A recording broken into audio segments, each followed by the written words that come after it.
Bismillahirrahmanirrahim. Assalamualaikum warahmatullahi wabarakatuh. Salam sehat selalu buat teman-teman.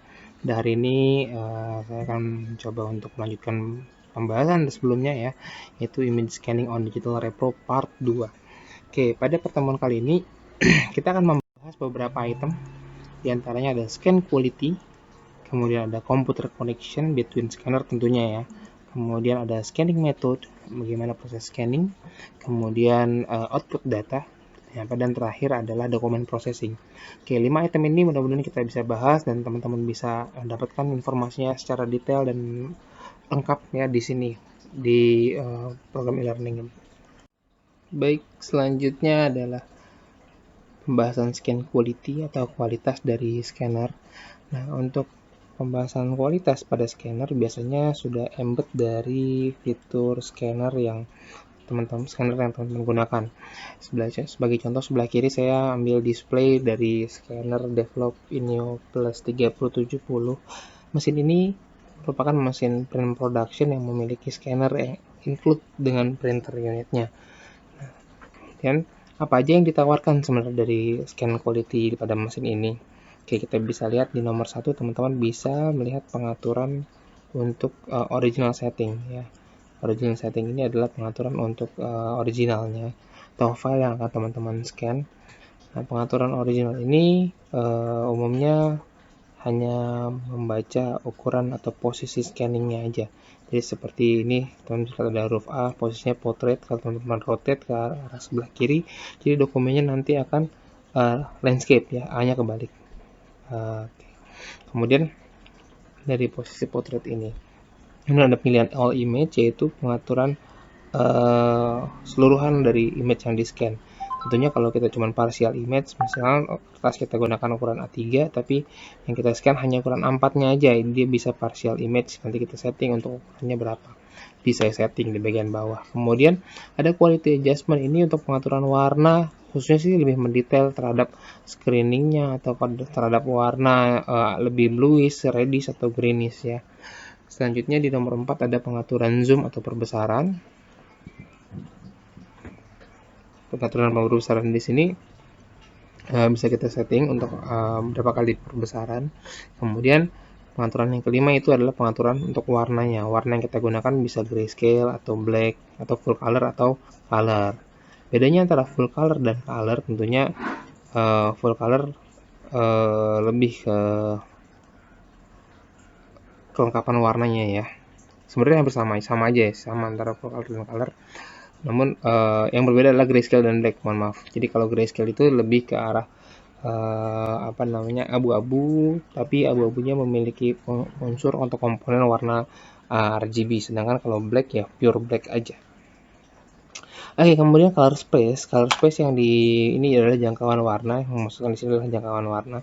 Jangkauan warna di sini yaitu teman-teman bisa menggunakan sRGB atau Adobe RGB, hanya 2 pilihan di sini. Sedangkan untuk sRGB-nya default ya, teman bisa gunakan default sRGB karena lebih umum digunakan untuk web atau smartphone atau warna-warna yang ada kaitannya dengan RGB dibandingkan dengan Adobe RGB lebih jarang sekali ya, very rare. Oke, kemudian di nomor 7 kita bisa lihat di sini ada scan size, pengaturan ukuran dari scanning, auto size, atau teman-teman bisa settingnya bisa di custom. Kemudian di nomor 8 ada pengaturan resolusi berapa dpi ya, dot per inch. Sebenarnya di sini ada pilihan 600, 400, 300 dan 200 karena mesin ini integrasi dengan mesin dengan mesin print, mesin cetak, jadi resolusinya nggak terlalu besar ya, agak rendah.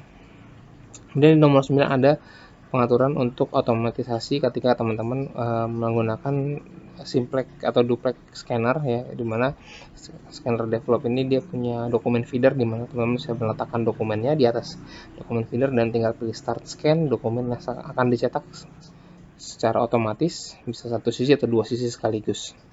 Kemudian di nomor 10 ini adalah format file type, outputnya seperti apa. Oke, outputnya ada di sini pilihannya PDF, package PDF atau difference PDF, ya. Artinya individual dia. Kemudian ada package TIFF dan div-TIFF, kemudian ada JPEG dan encryption. Oke, tidak terlalu banyak pada mesin ini karena sifatnya ini mesin production, beda sama seperti mesin Office nanti yang mungkin saya share di link YouTube-nya ya. Oke, kemudian ada encryption, yang ini adalah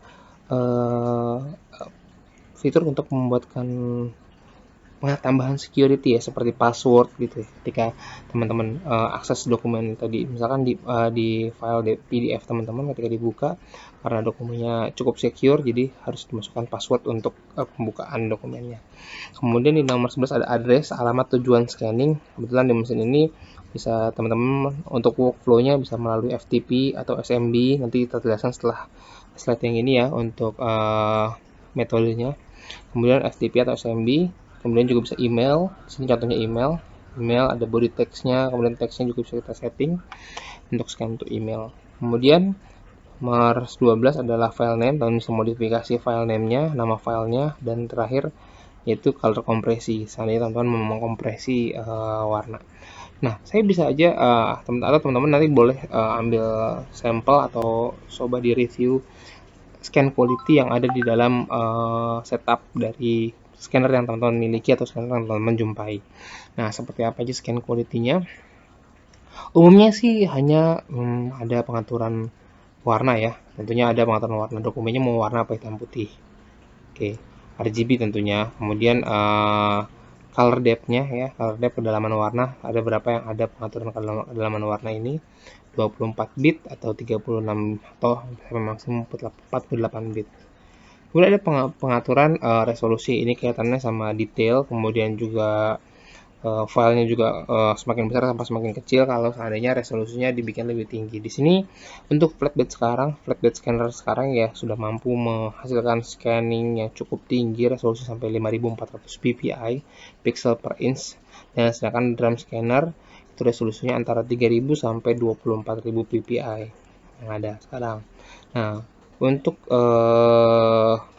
scanner yang saya ulang lagi, pernah saya bahas juga di video sebelumnya, scanner yang biasanya yang include sama printer ya, dia tidak memiliki kemampuan scan yang cukup tinggi karena antisipasi untuk pemasukan uang gitu ya. Jadi kayak contohnya di sebelah kiri ini, teman-teman lihat di mesin develop 3070 ini resolusinya hanya 600 dpi, sedangkan kalau drum scanner aja 3000 sampai 24000 ppi yang bisa dikatakan drum scanner yang cukup jadul ya, artinya udah ketinggalan dibandingkan flatbed scanner pada saat ini yang bisa sampai 5400 ppi. Ya, jadi sangat berbeda sekali ya antara flatbed sama antara mesin scanner yang include sama printer dibandingkan dengan scanner yang dedicated scanner hanya untuk scanning doang.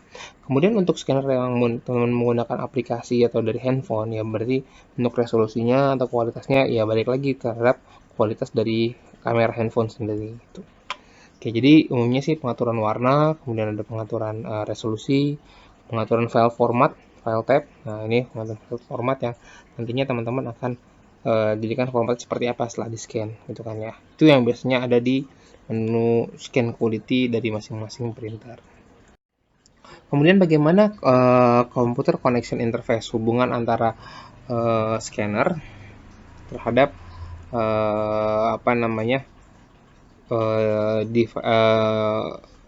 alat perekamannya, seperti katakanlah komputer atau PC ya. Oke, ada dua metode sebenarnya untuk connectionnya. Ada yang direct connection, yaitu menggunakan kabel SCSI direct connection ini, small computer system interface, kemudian bisa juga menggunakan USB, universal serial bus. Kabel USB tentunya teman-teman tahu ya.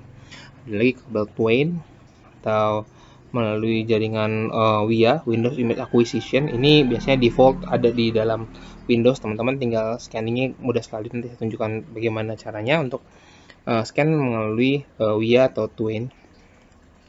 Nah, biasanya kita menggunakan kabelnya ini, kabel SCSI yang direct, dan ada kabel USB. Tentunya direct ini workflow-nya cuma dari perangkat teman-teman komputer langsung ke scanner. Misalkan teman-teman punya scanner portable di rumah, tinggal colok aja antara komputer dan scanner. Bahkan tidak perlu connection, misalnya seperti handphone antara unit perekamannya, antara kamera dengan si handphone langsung direct ya, berhubungan tanpa ada koneksi. Nah, kemudian ada juga yang indirect atau koneksi via network ya, seperti contohnya FTP, File Transfer Protocol. Ini juga saya coba contohkan, saya selipkan bagaimana videonya di sini. Kemudian ada juga SMB, Server Message Block. Ya, ini sharing folder. Ada sama FTP, ada email dan scan apps seperti generic Mopria, Google atau eksklusif software ya, seperti kalau di develop ada Neoprint. Nah, kita membutuhkan ada berapa perangkat di sini. Pertama di sini ada perangkat MFP-nya ya.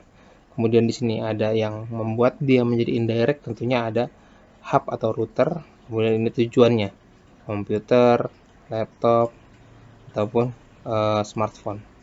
Bagaimana langkahnya? Tentunya antara mesin dan dengan hub atau router berhubungan menggunakan kabelan ya, seperti di pertemuan sebelumnya sudah kita bahas.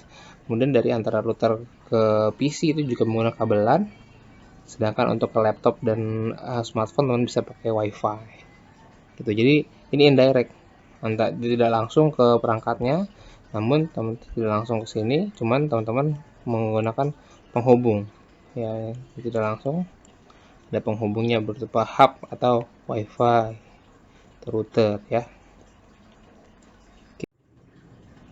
Baik, untuk scanning metode scanning seperti apa aja sih scanning method? Ada dua metode, yaitu ada pull scan dan push scan. Oke, pull scan ini lebih ke arah metode scan untuk menarik dokumen, sedangkan push scan untuk mendorong dokumen.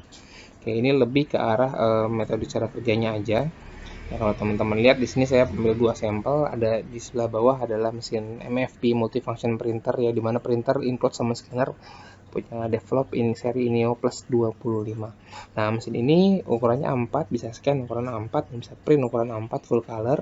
Sedangkan di atasnya adalah dedicated scanner, dimana scanner ini hanya untuk kemampuannya scanning. Biasanya scanner ini memiliki resolusi yang lebih tinggi dibandingin scanner yang include printer ya. Saya sudah jelaskan di video sebelumnya atau di keterangan sebelumnya alasannya kenapa. Oke, selanjutnya seperti apa sih metode pull scan dan push scan tersebut yang akan kita bahas di sini. Oke, tujuan dari scanning sebenarnya bagaimana menghasilkan mengubah dari hard copy dari dokumen tercetak menjadi soft copy. Tentunya dengan perangkat digital ya. Perangkat digital di sini ya bisa di scanner, ada dua jenis scanner ya. Tentunya di sini saya ambil sama-sama sampelnya flatbed scanner. Kemudian di sebelah kiri adalah sebelah kiri dan kanan adalah device atau perangkat yang nantinya akan kita kirimkan data dari hasil scanning. Ada PC dan ada smartphone. Oke, untuk pull scan itu metodenya adalah teman-teman menarik dokumen seperti, jadi ketika teman-teman pilih start scan itu adanya di komputer, di PC atau di smartphone. Jadi teman-teman terhubung dengan smartphone, kemudian smartphone itu teman-teman pilih menu scan dengan meletakkan dokumen sebelumnya ada di dalam scanner, kemudian teman-teman pilih scan dan dokumen tersebut akan tertarik ke dalam smartphone atau ke dalam dalam PC teman-teman. Itu pull scan. Sedangkan kebalikannya push scan, teman-teman memberikan atau meletakkan perintah scan itu dari perangkat scannernya. Jadi teman-teman taruh dokumennya misalkan di scanner di mesin ini misalkan ya. Oke. Misalkan teman-teman menggunakan mesin develop plus 25, teman-teman meletakkan dokumen di sini, ya kan? Kemudian pilih menu scan di sini, kemudian dan tekan tombol scan, dokumen itu langsung masuk ke dalam si mesin. Itu namanya push scan. Sedangkan kalau teman-teman pull scan, teman-teman meletakkan dokumennya di scanner dulu. Setelah itu teman-teman pilih di komputer, pilih menu scan, start scan di sini, dokumennya datang dari scanner ke PC teman. Nah, ini namanya adalah pull scan, tarik scan. Oke. Jadi ada dua metode ini ya, pull scan dan push scan.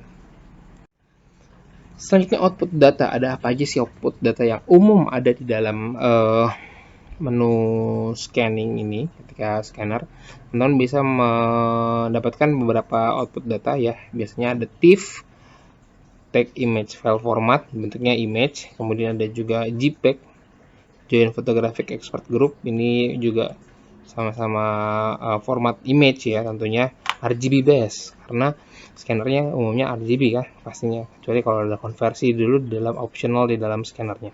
Kemudian ada PDF dan PDFA. Ya sebenarnya banyak jenisnya PDF ya, portable document format. PDFA ini lebih memiliki kemampuan untuk dibuka pada beberapa macam PDF version ya. Kalau teman-teman pengen PDF filenya lebih awet dibandingkan PDF yang mungkin yang ada missing di version berikutnya, bisa teman-teman pilih PDFA atau compact PDF. Compact PDF ini file PDF yang lebih compact ya, lebih ringan. Jadi filenya tidak terlalu berat, memudahkan untuk dikirim melalui email. Kemudian ada lagi OXML. Oke, beberapa scanner yang memiliki fitur-fitur terbaru ya, contohnya kayak di mesin develop yang terbaru 250i, 360i, dia ada file scan yang mampu untuk men-scan dokumen docx atau menjadi PPTX PowerPoint. OXML Microsoft Office XML ini adalah Microsoft Office versi terbaru ya, jadi bisa direkam menggunakan scanner. Ketika di scan selembaran kertas atau surat yang teman-teman scan itu menjadi filenya docx atau filenya .pptx ya, PowerPoint. Oke, ini adalah beberapa output data yang bisa teman-teman pilih. Selanjutnya dokumen processing. Nah, setelah teman-teman untuk melakukan proses scanning dan sudah dapat output data, biasanya ada beberapa fitur tambahan yang sifatnya opsional atau teman-teman butuhkan ketika memproses data tersebut. Contohnya, searchable PDF atau OCR, Optical Character Recognizing. Jadi kalau teman-teman mungkin sudah tahu ya, ketika kita scan, hasil scan itu dokumennya kan tadi kita sudah lihat ada yang JPEG, ada yang TIFF ya kan.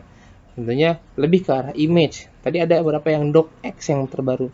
Oke, docx itu seperti apa sih Pak? Jadi dokumennya tetap berupa image, hanya berupa image. Bisa di-edit nggak? Nggak bisa.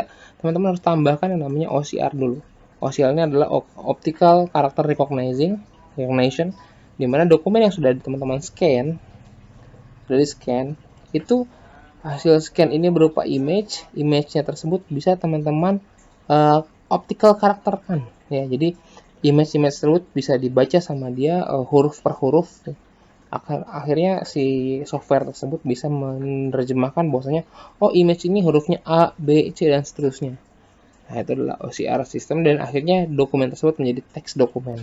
Jadi docx yang tadi teman-teman scan di fitur sebelumnya itu hanya akan jadi image, kecuali teman-teman sudah includekan OCR font di dalam mesin tersebut, di dalam mesin scanner, maka docx tersebut bisa bukan hanya berupa file docx tapi tidak berupa image lagi, namun sudah berubah menjadi karakter, sudah berubah menjadi font yang bisa teman-teman edit langsung dengan menambahkan software OCR.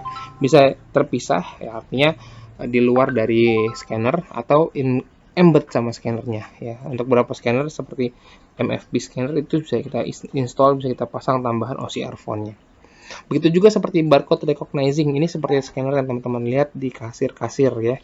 Ketika dia membaca barcode untuk mengetahui harga, itu bisa mengenali barcode recognizing. Dan ada secure scan. Ya, secure scan itu ketika scan teman-teman bisa keluarin tadi ya encryption, seperti yang saya sudah tunjukkan di video sebelumnya juga ada bagaimana cara membuat encryption atau password terhadap dokumen yang telah kita scan.